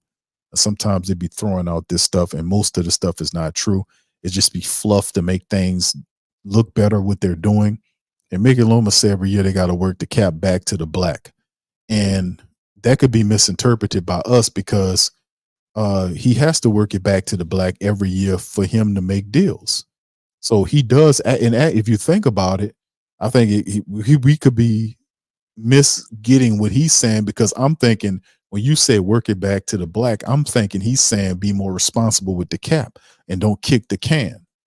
But then again, what he could be referencing, the point is, well, hold on, I work it back every year. How the hell you think I can make moves if I don't work it back to the black? Every year I got to work it back to the black. So when the year turns over and a new year starts and it's red, I got to work it back to the black. You see what I'm saying? That's his crazy Mickey Loomis logic. So he could be saying, yeah, well, that's what I'm doing. What the hell do you want? How the hell I'm supposed to do? How am I supposed to sign anybody if I don't work the cap from the red to the black? I do it every year. Yeah. Okay, Mickey, I understand now. You kind of confused me a little bit, but I got it. So I ask you, do you think the Dome will be rocking this year? I mean, so no. That ain't gonna be doing nothing unless they give the people a reason to go down to the Dome, Chantel. That's what I'm thinking. And unless they show them, they got to show really good football. They got to win some games to get a lot of the people back. And really, the people want to come back, but they got to take this stance because the Saints are being very irresponsible with how they're handling things, and we don't appreciate that. So our only recourse and the biggest thing we can do is to show them what time it is by showing them we're not happy with what's going on. And I got people that call down there, they send messages, so they're well aware of what's going on. They're going to pretend like it's not the truth, though. They're going to try to bend the narrative as long as they can bend it. But that in itself is causing you more pain than it hell. It don't cost me nothing to keep my money in my pocket. Hell, I can take that and invest it in something, So it hurts them more than it hurts you because they need your money. That's the lifeblood of their organizations, even though they're going to pretend like it isn't. Or we're going to make the calls. But some of this stuff has to happen because it's a nasty cycle that happens. Like when people get too decadent, they get to a certain position where they have to be pushed over. And this happens from time to time. You're just doing the will of nature. They get up to a point, they get too big and too arrogant, and you got to push them over and you got to punish them, and then it flips back to what it was, and they recognize where the power is. You're not funding this stuff by yourself. You're taking money that you're getting from us, and you're paying those players. You're taking them, you're banking on a lot of stuff that's provided by the people, and the people know it. It's time for that to change. All right, thank you for that. Yeah, that's right. That's right, Slim. No more $20 nachos, bro. These people are out of their mind, bro. Jack says, Mickey, why can't fans get government money to buy tickets like I'm getting government money? They just I just need to work. Oh, hold on now. We can't spend that shit. I don't know. We need actual money. We don't need that other stuff. I don't know what kind of money you're talking about, fella. I'm telling you, we got real money. Yeah. Jack says Mickey doing stupid trading up for a few spots players as a fall anyway. says Saints defense finna get did up by the division. Jack says Mickey got to work he got to work the fan support back or the family support back to the black. That's right.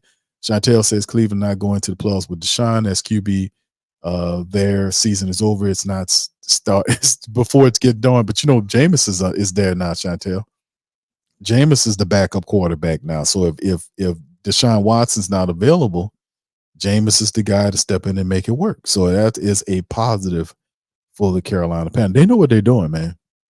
They know what they're doing. They're getting Jameis there. They understand that Deshaun Watson have an injury problem. He's starting to become a prone player with the injuries.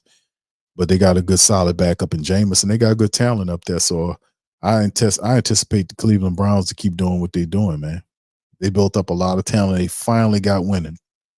They got a coach that's serious about what's going on. What's up, Young City? Shout out to you, man. All right. Yeah, Slim says pass on Chase Young. They just paid Granderson, who has a breakout season. I know, bro, but see, that's what desperation would do for you if you the Saints. Because really, they spent a lot, and I said this before about the Saints, they spent a lot of money. They spent a ton of money on the Saints defensive line last year, right? Resources as well. Granderson's money. They gave Cam the season prior, they gave him his extension. They gave Granderson his big paper. They signed both Kalen Saunders and Nate Shepard to decent deals. And then they drafted Brian Bresee. So they put and they also drafted Isaiah Foskey, and they still have Peyton Turner, who's a first-round draft pick as well. So it's pressure on them to kind of get this type of stuff going.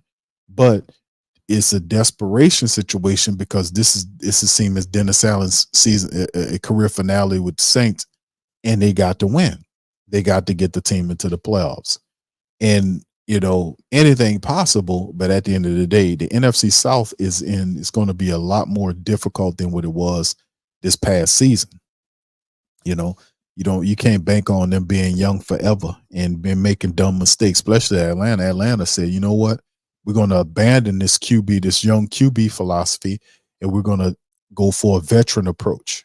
So when they did that, they bring Cousins into the NFC South. They give them all them wide receivers. They give them the Rams offense, and their defense is already decent. They got a decent offensive line. They got all these people. That was the missing piece that they feel that should catapult them into control of the NFC South again. And that might not be far from the truth, but it depends on many great things. The Saints have to be able to, with the new Clint Kubiak, and it's not all dismal, it's like they can't do it, but it's a lot that has to be done in terms of them fixing the stuff that's going on with the Saints, because a large problem with the Saints is Dennis Allen. He's a big problem with the Saints. He don't adjust like he's supposed to. He don't have any true oversight of the team. He'll just get his guy, here, you're controlling the offense. He'll run it like it's a college team, right? He'll put this guy, right, this is your offense, and you get to run the offense, and I just take care of the defense. You run the special team. And that sounds good and all, but when the offense starts stinking and they need guidance, he won't go over there and do nothing. He just sit up and make excuses for him all day. And that's no good. We don't need no guys sitting up there making excuses. We need guys that can go over there when things are sticking and make them unstick, change things around, put this coach over this, that, and the third, stuff that he will not do. And that's a problem. So whoever's taking over the offense, they got a lot of stress on them because they got to install a new offense there. And the biggest impediment to the success is they have to be able to get Derek Carr on code with the new offense. He has to get on code and pick it up. Last year, he didn't pick up the Saints offense as fast as it took him a long time, like all the way to the last month of the season for him to actually look like he was comfortable in the system. That was way too long. And then again, a lot of that was on Dennis Allen, who didn't go to the offense and correct whatever issues needed to be happening on that offensive line so they can run the ball better. He just sat up there and made a bunch of excuses the whole damn year and wasted time. See, none of these other coaches that you see that's going to be taking these teams, Raheem Morris doesn't involve himself in time wasting exercise like Dennis Allen does.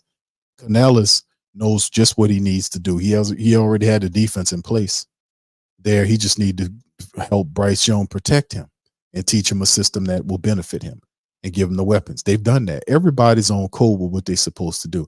We're still dealing with leadership issues and non-accountability issues. We're still dealing with a lot of that right now. That is very stifling.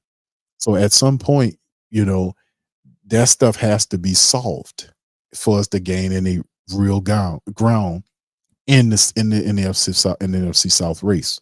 So I mean, it is what it is. What's up, Demetric? Shout out to you, fam. Appreciate you. But yeah, this is his. Jerry Jeudy, he's good. Jerry Judy's good. He's good. He's a very good young wide receiver. He's still got some work to do. He has some injury issues and stuff like that, but he's a solid wide receiver. But yeah, it's interesting, man. And they know it. And that's why we talk about a lot of stuff that goes on. Derek Carr restructured they did something with it, fam. They did something with his stuff. What's up, brother Malcolm? How you doing, sir? Appreciate you being here, man. Much love to you. All right, Jack says maybe Carr's Wonderlic score was low, which would explain why it took him so long to pick up the offense. I don't know what was going on with that, bro. But I know that the Saints didn't help him out consistently because I seen he was struggling, and they were trying to set up a system where he was winning games for him, and he didn't know enough of the system, the offense to win games for him. And I kept saying it during the year. They didn't give him a consistent running attack, which hurts any quarterback that's taking on a new system. You got to give him a running attack. Plus this guy was not very accurate. He doesn't have a clock in his head. Like he doesn't have understand 1 Mississippi, 2 Mississippi, 3 Mississippi, and get rid of the ball, go to the route, do whatever you got to do. Don't sit there and stand back there with the ball all day. This guy he does it all the time. Don't just stand back there forever with the ball. And then the ball gets knocked out of his hand or he gets sacked. The dude has no clock. So, I mean, you're asking an 11-year veteran to pick up things that he didn't perfect during his career. And if Clint Kubiak comes here, he has to fix a lot of that. He has to fix a lot of those issues. So that's going to be probably the biggest test from him is that Clint Kubiak has to get Derek Carr on code with what he's doing and provide a running attack, which is two real vital things that it is tough enough for an offensive coordinator to come to a new system and just have one thing working. Like we got a running attack, but the quarterback's off code, or vice versa. It's a situation where you come to the team and you got to get the quarterback on code because he has a lot of stuff that hurts, what he does. He doesn't have a clock. He stares down one side of the field too often. He tries to judge you.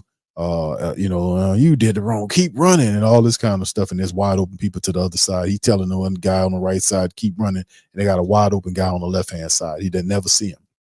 He does stuff like that. You got to be able to stop him from doing that. And great deal. You probably won't ever stop him from doing all of it, but at least a significant portion of it needs to be chopped down where he sees it, right? And this is how it's supposed to be done. If you're playing quarterback, you're never supposed to stare down one side of the field.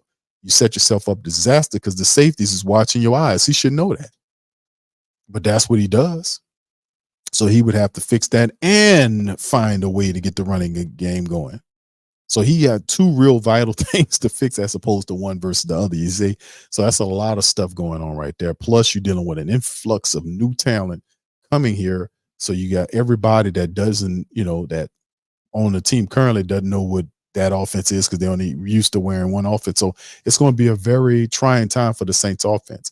It's all predicated on how fast Clint Kubiak can fix the offensive line woes to get the running game going and let Derek Carr work off the back of the running attack. I've said that. If you want to see the best version of him, that's the best version of him is you got to be able to get him to work off the back of the running attack and never leading them. never leading them, but always working off the back of the running attack rather, until he gets a good firm grasp of what the offense is like. Give him a running attack, that's what and pass protection, all while you teaching him, man, you can't do this and that and the third. That's a lot to ask for that dude to do that, man. It really is. And plus, you got a better NFC South with teams competing in NFC, period. The Eagles are there and other teams are there. They're picking up all this talent and they're signing all these people. I only showed you in the NFC South. I'll show you all of the stuff the NFC teams are doing. It'll spin your head around and be like, put the Saints all the way in the bottom in terms of the signings that they're making versus some of these other signings. You see how these other teams are doing. I mean, they really are trying to fix the team and compete. So we'll see. All right. Hemisphere says it's fundamental QB1 on 1Q. Carr's a 10-year vet. You would expect clock management from a rookie. I know, bro, but don't we see that all the time, though? We see mismanagement of the clock all the time for him. He'll stand back there and look and look and look, and then the guy come and knock him down on the ground, knock the ball loose, sack him, or he'll finally get ready to throw the ball. The guy hit him and the ball go incomplete.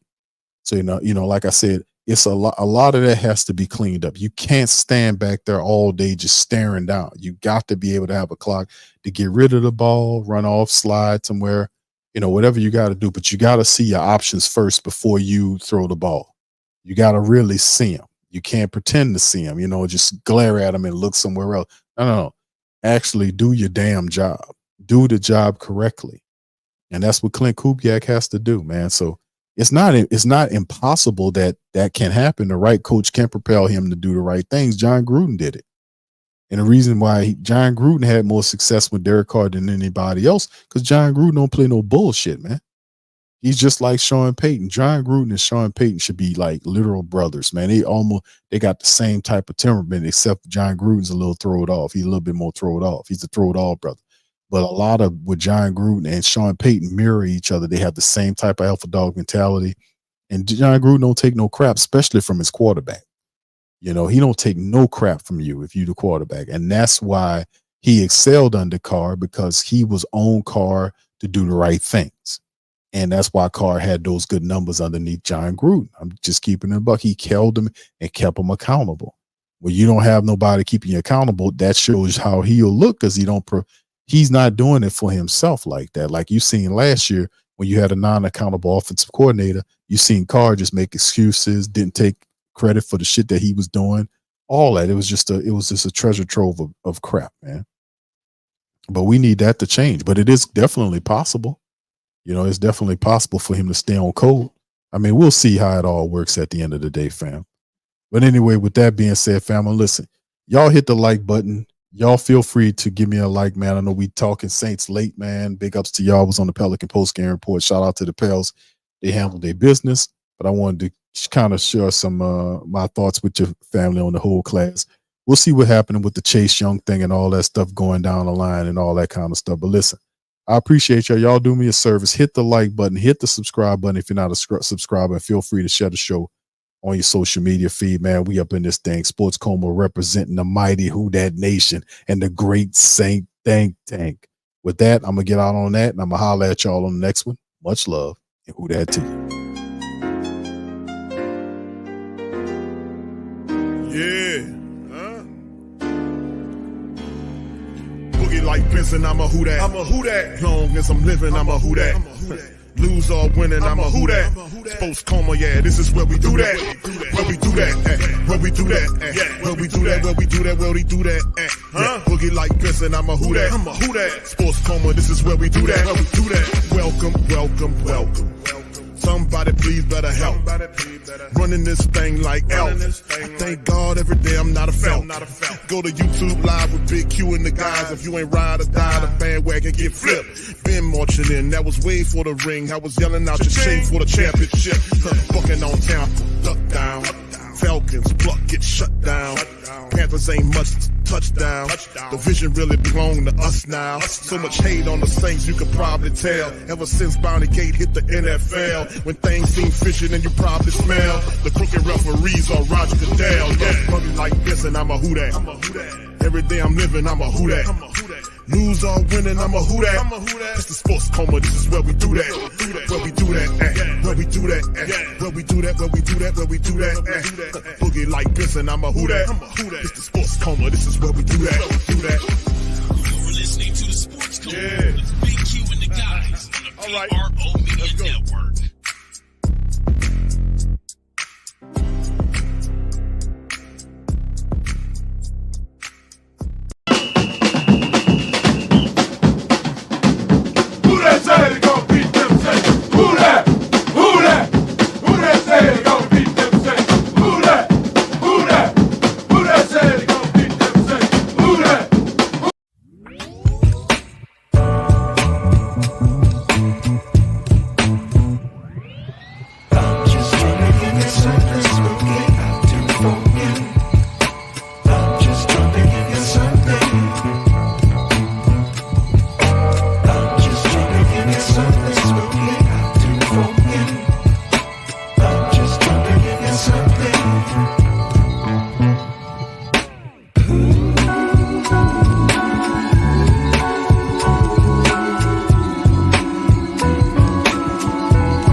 WhoThatDaily.com. That's right, the WhoThatDaily.com. Your one-stop shop for everything New Orleans Saints, New Orleans Pelicans, LSU Tigers, even the top flight boxing news. So if you're a Who That and you're looking for a place to stay up on your team, WhoThatDaily.com is your site. The WhoThatDaily.com for the sport Who That in all of us.